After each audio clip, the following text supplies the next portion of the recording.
What we're having today are wontons, so I'll be showing you how to wrap them.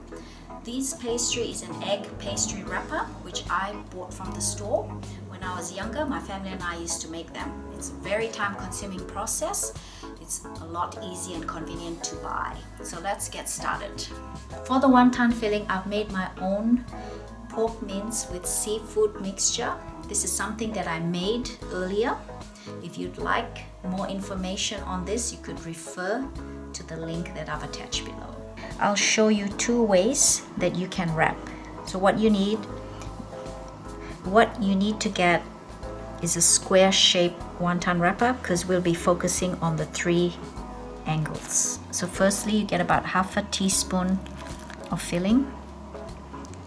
Slap it on one side of the angle. Roll it over with your fingers, and you have to work pretty quick. Just roll.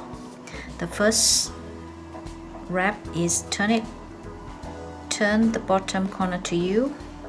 Dip your hand in some water. You may use a beaten egg or water, it works just as fine.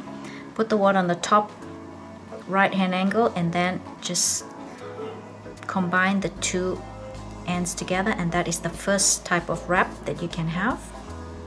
The second way of wrapping is similar. Just get half a teaspoon of filling, slap it on the top corner, you roll,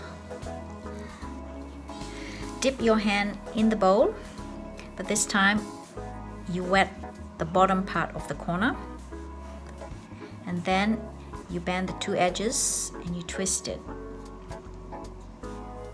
to combine, and that's the second wrap.